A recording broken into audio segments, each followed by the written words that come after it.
On Ringling Brothers and Barnum and Bailey's website, there is a list. The top 10 cool things we do for our animals. It seems somewhat out of place on the website for a company that the USDA has cited numerous times in the past decade for its treatment of animals. Since the circus was coming to town, PETA TV decided to put the list to the test. Number 1. Provide them with a safe and nurturing home.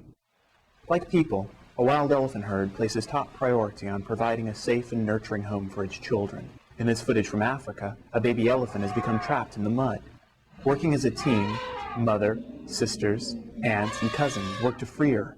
In the wild, elephant babies stay with protective, extended families such as this one for at least 15 years. Ringling baby elephants, according to their website, are taken from their natural mothers at age 2, while still nursing to, and I quote, lay the groundwork for performing. Ringling trainer Troy Metzler, seen here in 2000, is a part of the team that lays this groundwork. But sometimes this forced weaning leads to tragedy. In 1998, Ringling paid $20,000 to settle USDA charges of failing to provide veterinary care for a dying baby elephant named Kenny, who was a little younger than the baby elephant being beaten by Troy in this footage. Kenny was forced to perform despite obvious illness, and was found dead in a stall in a pool of bloody diarrhea. The baby in Africa was eventually freed by her family, but another Ringling calf, Benjamin, was not so lucky. Baby Benjamin drowned in a small pool while trying to escape the pokes and prods of a handler chasing him with a bullhook. Benjamin died alone. No one had taught him to swim, and there was no herd of concerned relatives working to save him. Number 2, ensure they get a nutritious diet. Elephants in the wild thrive on fresh vegetation. Ringling's elephants are primarily fed a bland diet of hay and grain. The only time they're able to forage for fresh vegetation is as they are herded from train boxcars to performance arenas. But handlers stop this most natural of behaviors by pushing them away or beating them with bullhooks. Number 3, groom them daily. This is undercover footage of a Ringling grooming session. Keep in mind that despite their size, the elephants being beaten here are still just babies.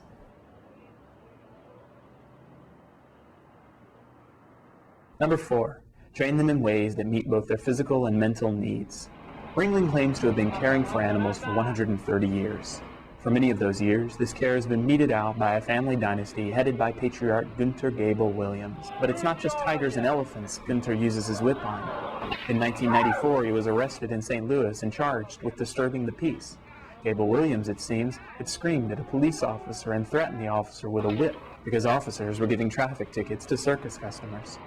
Number 5, give them complete medical care. According to Ringling's Director of Veterinary Care, Dr. William Lindsay, 8 elephants at Ringling facilities in Florida were diagnosed during the 1990s with a strain of TB that is communicable to human beings. This diagnosis has led the Florida Department of Agriculture to place Ringling's Williston, Florida elephant facility under quarantine. TB is just one of the reasons why 18 elephants have died in Ringling's care since 1990. Number 6, use innovative technology to improve overall health care. This is an example of the advanced technology that Ringling claims it uses on its animals. It's called a bullhook. A bullhook is nothing more than a steel club with a sharpened tip at the end. Ringling animal trainers use the bullhook like Barry Bonds uses a baseball bat.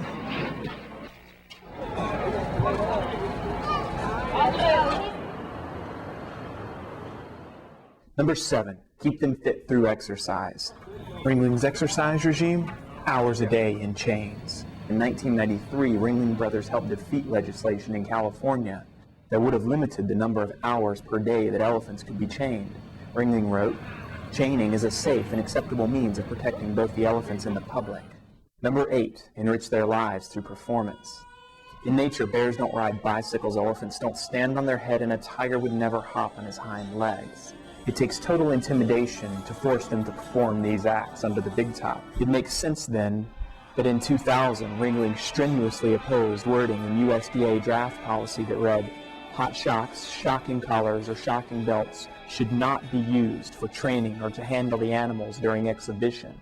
Number 9, speak up for the conservation and preservation of all animals. 44 of Ringling's current elephant herd of endangered Asian elephants were taken from the wild in traumatic capture expeditions, where baby elephants were rounded up using jeeps and guns. Even though Asian elephants are protected by international and federal laws, the trade continues. In the year 2000, Poachers killed 60 free-roaming female elephants so that their babies could be collected and sold to the entertainment industry. The still-nursing elephants, all under the age of 3, refused to abandon their dead mothers, even attempting to suckle from their corpses. Singer Dave Matthews has just signed a petition asking Swaziland to call off just such captures in Africa.